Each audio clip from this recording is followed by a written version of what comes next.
ഞാൻ നാസർമാനുമാണ്. ഞാൻ ഇന്ന് ചേളാരി ഉള്ളത് പടിക്കൽ എന്ന് പറഞ്ഞ സ്ഥലത്താണ്. ഇവിടെ നമ്മളെ മുഹമ്മദ് ജിഷാന് 3ാം ക്ലാസ്സുകാരനാണ്. ഒരുപാട് നല്ല മനസ്സിൻ്റെ ഉടമസ്ഥ. അവൻ്റെ ഉപ്പയും അവൻ്റെ വല്യപ്പ അലുവിക്കുട്ടിയാക്ക ഒരുപാട് നല്ല കാര്യങ്ങൾക്ക് നേതൃത്വം കൊടുക്കാനാണ്. അദ്ദേഹം സൗദിയിലൊക്കെ ആയിരുന്നു.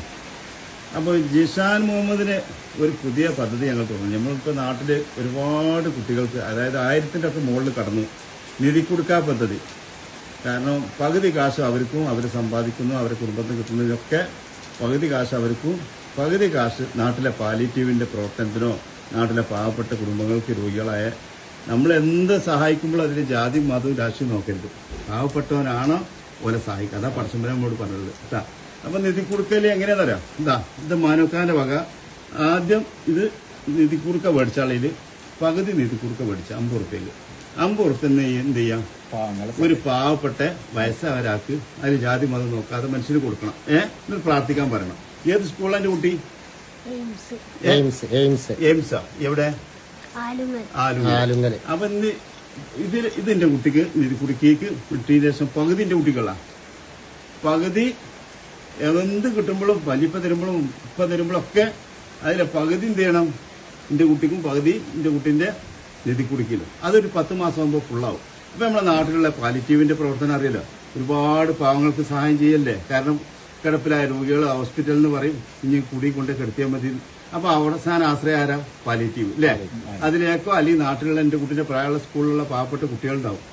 കാരണം ബാഗ് മേടിച്ചാണ്ടാവില്ല, ഓരോ രക്ഷിതാക്കൾ സുഖമില്ലാത്ത ഉണ്ടാവും, കഷ്ടപ്പാടുകളുണ്ടാവും. അപ്പൊ അവർക്ക് ബാഗ് മേടിച്ചു കൊടുക്കുക, സ്കൂളിലെ ടീച്ചറോട് ചോദിച്ചുകൊണ്ട് അതൊക്കെ അങ്ങനെ പുണ്യ പ്രവർത്തിയിൽ ആരാവണം എന്റെ കുട്ടിക്ക് ആഗ്രഹം. പഠിച്ചിട്ട് വലിയ ആളായിട്ട് എഞ്ചിനീയർ. അപ്പൊ പിന്നെ പറയണ്ടില്ല. അപ്പൊ നമ്മൾ പാവപ്പെട്ടവർക്കൊക്കെ നമ്മൾ ഫ്രീ ആയിട്ട് വീട് വെച്ചു കൊടുക്കുക, വീടിന്റെ സ്കെച്ച് വരച്ചു കൊടുക്കുക, ഒരുപാട് കാര്യങ്ങൾ ചെയ്യാം. അപ്പോൾ മുഹമ്മദ് ജിഷാന് എഞ്ചിനീയർ ആവാൻ വേണ്ടി നിങ്ങൾ ദുആ ചെയ്യണം. ഓൻ്റെ ആഗ്രഹം സാധിക്കട്ടെ. ഒരുപാട് പാവപ്പെട്ടവർക്കും തണലൊരുക്കട്ടെ. ഇനി ഞങ്ങൾ ബ്ലോക്ക് പേപ്പർ മൗട്ടിയൊക്കെ ഉണ്ട്, ഞങ്ങൾ പ്രമോദോട്ടുണ്ട്. ഓരൊക്കെ വക വല്യപ്പാന്റെ വകയൊക്കെ ഓനക്ക് നിധി കുറുക്കിയിൽ പിന്നെ സമാഹരിക്കാനും ഒരു ഓഹരി ഓനക്ക് മുട്ടായി മേടിക്കാനും ഓൻ്റെ സുഹൃത്തുക്കൾക്കൊക്കെ മുട്ടായി മേടിച്ചു കൊടുക്കാനും കിട്ടിയിട്ടുണ്ട്. ഇൻഷാ അല്ലാഹ്. ഏതായാലും ഞങ്ങളെ ജിഷാൻ മുഹമ്മദിന് പടച്ചോനെ ഓൻ്റെ മോനെ ആഗ്രഹിച്ചൊക്കെ നടത്തി കൊടുക്കട്ടെ. അത്രയും നല്ല ഒരു മോനാണ്.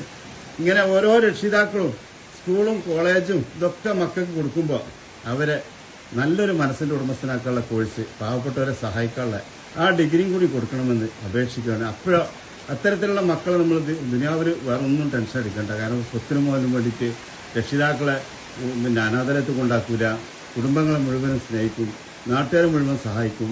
നല്ലൊരു മനുഷ്യസ്നേഹി, നല്ലൊരു മനസ്സിനുടമസ്ഥനായിട്ട് അവർ ജീവിതത്തിലുണ്ടാവും. നമുക്കൊക്കെ ഇങ്ങനെയുള്ള മക്കൾക്ക്, നമ്മളെ ഓരോരുത്തർക്കും മക്കൾക്കും നമ്മളൊക്കെ സപ്പോർട്ട് ചെയ്യണമെന്ന് ഈ ഒരു കോഴ്സ് കൊടുക്കണമെന്ന് അപേക്ഷിച്ചുകൊണ്ട് സ്നേഹത്തോടെ നാസർമാൻ